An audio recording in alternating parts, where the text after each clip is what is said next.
नमस्कार दोस्तों, जय श्री राम। वॉक पे चर्चा में आप सबका स्वागत। किसान आंदोलन एक ट्रिगर है, संदेश खली एक और ट्रिगर है, राहुल गांधी जी का बड़बोलापन एक तीसरा ट्रिगर है। कुल मिला के हर एंगल से देश में अराजकता, डर, भय का माहौल बनाने की कोशिश की जा रही है, नफरतों को हवा दी जा रही है, ताकि किसी तरह से 10 साल में देश ने जो कुछ अचीव किया है उसको डिमीन करके कुछ ऐसे एक दो एपिसोड क्रिएट किए जाएं जिससे देश में नफरत का माहौल पैदा हो, धार्मिक उन्माद पैदा हो, जाति उन्माद पैदा हो, क्षेत्रीय उन्माद पैदा हो।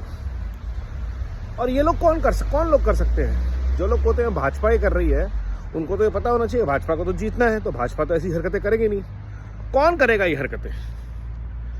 जो डेस्परेट है इस चीज में कि देश डिवाइड हो, डर के मारे वोट करें उनको। क्योंकि जिस तरह से मोदी जी काम कर रहे हैं, अभी कुछ दिन पहले ही हमने देखा जम्मू कश्मीर में 5 साल में जम्मू कश्मीर का कायाकल्प हो गया है। जो पैसा अब्दुल्ला और मुफ्ती परिवारों की जेब में जाता था, उससे आज जम्मू में एम्स बन रहे हैं, IIM बन रहे हैं, IITs बन रहे हैं, रोड्स बन रही हैं, रेलवे नेटवर्क बन रहा है। और साथ ही साथ जम्मू कश्मीर लद्दाख का पैसा खाने वाले लोगों पे प्रहार हो रहा है, भ्रष्टाचार पे। रोशनी एक्ट खत्म हुआ, और जम्मू और कश्मीर जैसी जगह पे अगर ये हो रहा है तो बाकी साथ सोचिए। आज अगर पंजाब में भाजपा की सरकार होती, सिर्फ भाजपा की, तो पंजाब का किसान आंदोलन बनता ही नहीं, क्योंकि उनकी समस्याओं का समाधान हो चुका होता। दलाल, आड़तीय, जमींदार, ये ठेकेदार जो हैं, ये अब तक शांत किए जा होते। किसानों का भला जो हो रहा है उससे और अच्छा हुआ होता। दुनिया के, भारत के और किसी किसान को कोई प्रॉब्लम नहीं है, सिर्फ पंजाब को प्रॉब्लम है।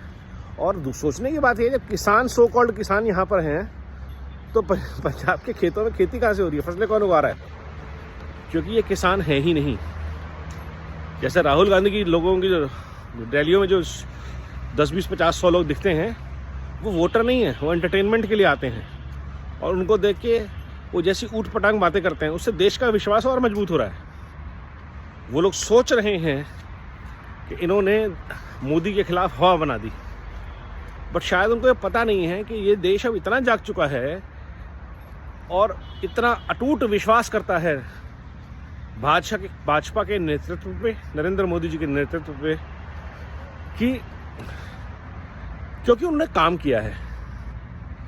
आप रोज देखिए, इन सब की नकारात्मक सोच के आगे मोदी जी की सकारात्मक ऊर्जा और काम।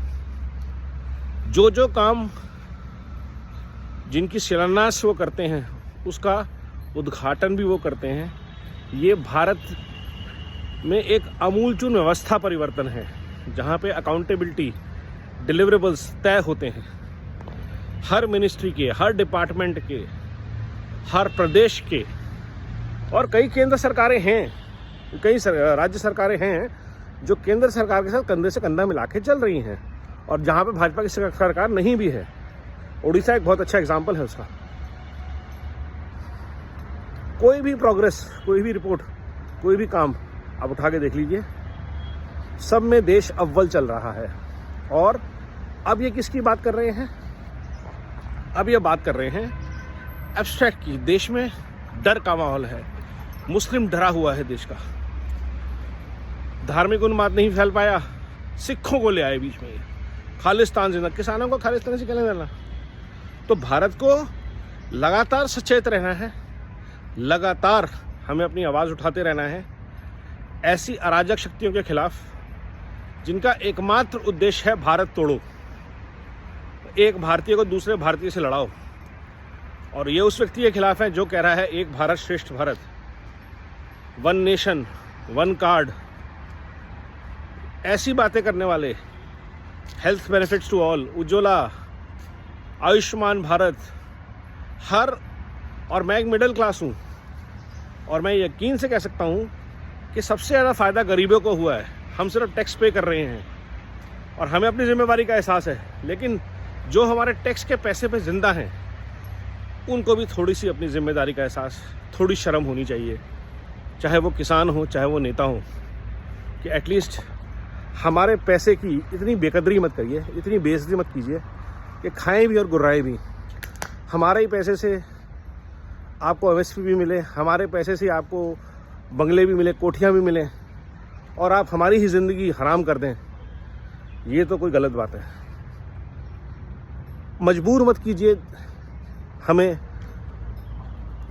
आपके खिलाफ बोलने के लिए, बहुत गलत बात है, ये शर्म की बात है। वंदे भारत, वंदे मातरम, नमो भारत।